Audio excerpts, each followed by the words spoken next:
I've lost a lot of family and a lot of friends to incarceration, to overdose, and to just a lot of other preventable experiences and consequences associated with stigma and judgment that we have here in our society. And realizing that very easily with my actions, I could have very well been in a lot of the different positions that my friends and family are currently living in.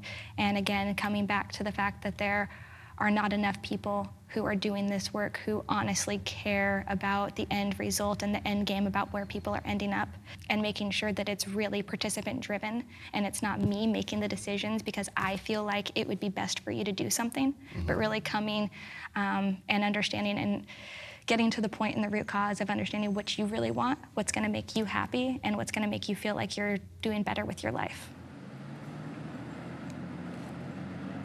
Everybody's paths are so different, and I recognize that I have a lot more privilege than a lot of other individuals who are currently living on the streets and did not end up like I did. Like, I have gone through multiple arrests and didn't have to do any long-term prison since. My friends who also got arrested with me, some of them are still in prison.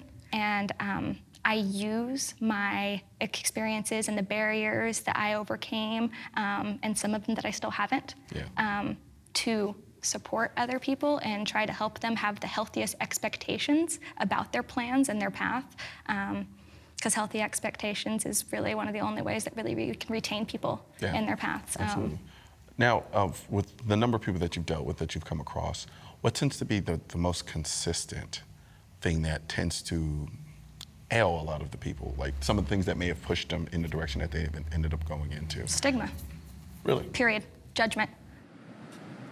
A lot of the homeless youth that we're seeing right now, you know, they're there because of parental judgment, because of not feeling comfortable to come to people and tell them what they're dealing with or what they want or the issues that they're facing. Same thing with services, you know, like really just going up to that front desk and having that gatekeeper and that receptionist there and having to tell your story, like, and knowing that you're gonna be judged and knowing that there's gonna be bias associated with it and that you probably aren't gonna be treated the same way as the guy who just came up with his suit and tie. Like, it's a huge barrier. And also, it's a system that's hard to navigate through, especially for someone who doesn't have a cell phone, who doesn't have a home, who doesn't have an address. It makes it so all we're doing is creating something, like we're creating bigger barriers onto systems that already have barriers. So we need to have things that are more appropriate, but really, having people who have compassion.